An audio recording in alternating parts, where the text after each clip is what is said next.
of England's one-day captain Owen Morgan pulling out of the tour of Bangladesh over security worries. Some say it's a mistake, some say it's pathetic, and have said he's lacking in moral courage. What's your own view? Tell us what you think. Hashtag Victoria Live. Also, the wife of MP Keith Vaz says she'll forgive her husband for apparently cheating on her with male escorts. Maria Fernandes says she's giving the Leicester MP and former minister a second chance, but if he does it again, she will sling him out. In an interview, she said this: "It was a terrible shock and I'm still processing it. Keith is not a bad person, he's just done a terrible thing. It's absolutely terrible because it's affected all of us. It's affected the kids. But he is a good person, a good father, he's been a good husband, and 9/10 of the time, he's got things right. This time, though, he's fallen badly." The couple now plan to have marriage counselling. How difficult is it to save a marriage when one partner has cheated? Does it change things if the partner you thought was straight has cheated with someone who's the same sex? Does it change things if they've had sex with prostitutes as well? Let's talk now to Teresa Upton. She was married for 32 years before finding out her husband was in love with another man. Teresa runs the Straight Partners Network, and Natasha doesn't want us to use her surname. Natasha was married to a man for 10 years before they finally divorced after he revealed he was gay. Thank you very much for coming on the programme. Let me start with Natasha. Were there signs, Natasha? Yeah, there were. There were red flags all the way through the marriage, really, and even before we got married. But I suppose you kind of dismiss it, or you have conversations about it. You know, you don't actually fall in love with someone and expect them to actually end up being gay, really. You expect them to, you know, they tell you you love them and, you know, you believe them. What were the signs, if you don't mind me asking, Natasha? Basically, there were things like when we first had a computer, there were internet chats, conversations with other men, arranging to make meetings. We went through counselling.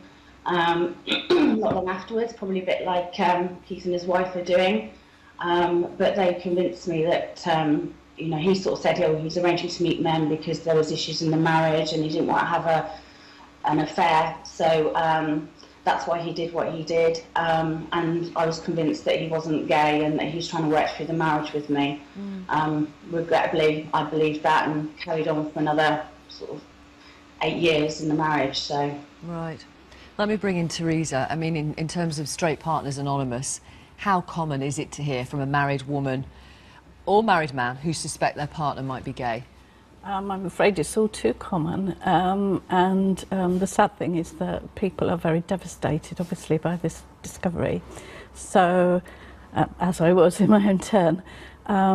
So much of what the group does is to stop the person feeling alone, because it's a very isolating thing to find out, as I'm sure Natasha will verify. Initially, people often can't even tell other people, friends and family, so the fact they have a group they can turn to and talk to us, and we all participate in supporting people, and we've all been through the same experience and at different steps on the path to recovery.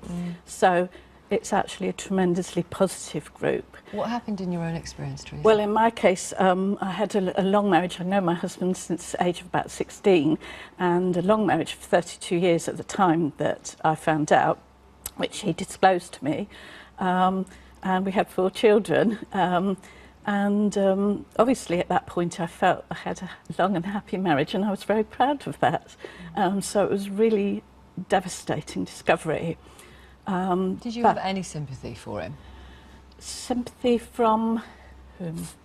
Did you have any sympathy for him? If he was actually a gay man and he was leading some kind of double life? Clearly there's the betrayal. Clearly I understand that. Obviously, if you love somebody, you have sympathy for their pain, but you're also extremely hurt yourself and reeling to cope with the devastation of your marriage. And therefore, initially, I think our plan was possibly to stay together, but I very quickly realised that I would be making a lot of compromises for that. And I just felt I was worth more than that. And I wanted a proper marriage where I wasn't having to share somebody. And so, you know, my mission then really was to create something as positive as I could. Let me bring Natasha back in then. How did you find out, you know, properly in the end? What happened?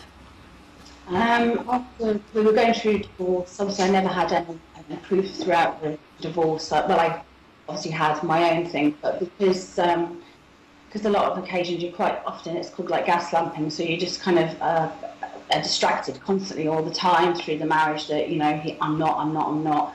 So even because of this sort of mental restrictions, I guess, and restrictions from friends and family, and because I wasn't able to talk about it either publicly with friends and family as such, and especially in the early days, I didn't have any tangible proof. And then it became, he inadvertently posted a video on his Facebook, which is how I actually found out, obviously to his dismay, and obviously that must have been quite traumatic for him, but at least it opened some dialogue that we were able to, you know, talk about it, and it made me feel better, whereas I'd felt so worthless, particularly as a woman, and, you know, knowing that our whole marriage felt like a sham.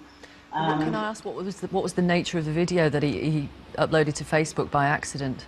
Well, it was very clear that he was in an intimate relationship with another man. Right. Wow.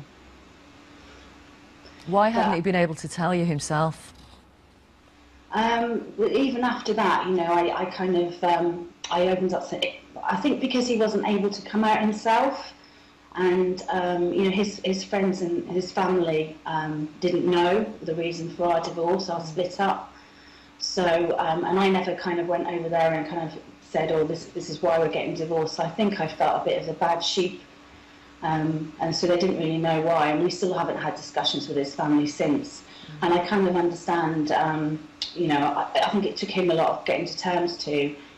We've moved on somewhat from that, and now we've split up. We're building bridges, which I think is great, because we've got a young family, and you know, we need to move ahead for that, and I want to be able to support him and feel his support for me. But at the time it was absolutely devastating. And it's worth, just so our audience know, Natasha, sorry to interrupt, it's worth saying that your ex has given you permission to talk about this. He's comfortable with it. You don't need his permission, but he's comfortable with you talking about it openly as well. Yeah, he appreciates that. I don't think he appreciated at the time, but how rocked to the core it can make a woman or a man feel if you're in an alternative relationship where a woman goes off with a woman. It's the same sense of feelings, the same sense of worthlessness, that, you know, that person might have loved you as a friend and all the rest of it, but never really loved you, and as a man and a woman should do.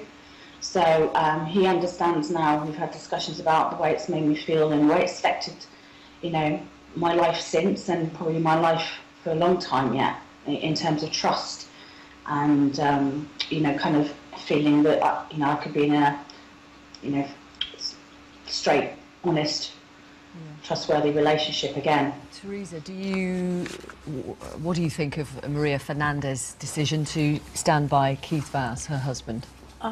My opinion would be, it's only my opinion, that it's an early decision. We often go through a phase, and I've observed members go through a phase early on where they want to cling to what they know, and they're willing to compromise a lot initially to do that.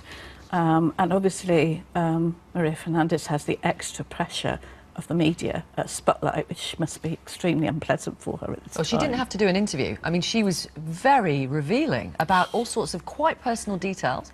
She didn't have to do an interview at all. No, she was, and I mean, I hope she did it with the right intention, as it were, for herself, rather than being pressured into it.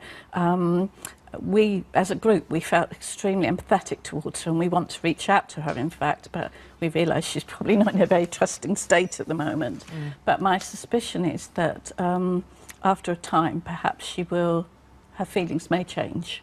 It's something we find with a lot of members, that they're on a journey here that they've been thrown into, and her feelings may change as to how she wants to deal with this, perhaps once the media pressure has died down a little bit and she can be private about it. Stephen texts to say, poor men wrestling with their sexuality. Keith Vaz probably is a good guy, and it's a shame he grew up feeling he had to hide himself.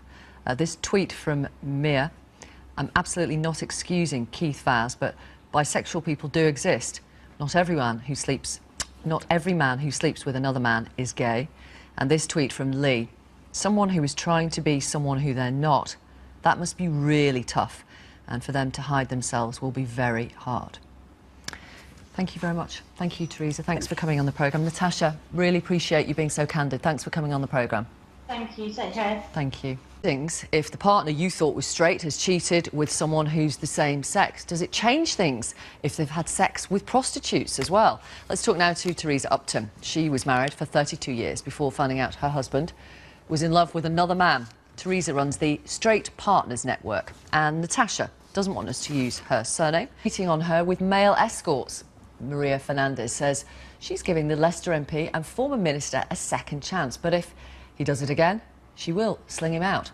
In an interview, she said this: it was a terrible shock and I'm still processing it. Keith is not a bad person, he's just done a terrible thing. It's absolutely terrible because it's affected all of us. It's affected the kids. But he is a good person, a good father, he's been a good husband, and 9/10 of the time, he's got things right. This time, though, he's fallen badly. The couple now plan to have marriage counselling. How difficult is it to save a marriage when one partner is cheated? Does it change? Of England's one-day captain Owen Morgan pulling out of the tour of Bangladesh over security worries. Some say it's a mistake, some say it's pathetic, and have said he's lacking in moral courage. What's your own view? Tell us what you think. Hashtag Victoria Live. Also, the wife of MP Keith Vaz says she'll forgive her husband for apparently cheating. Natasha was married to a man for 10 years before they finally divorced after he revealed he was gay. Thank you very much for coming on the programme. Let me start with Natasha. Were there signs, Natasha? Yeah, there were. There were red flags all the way through the marriage, really, and even before.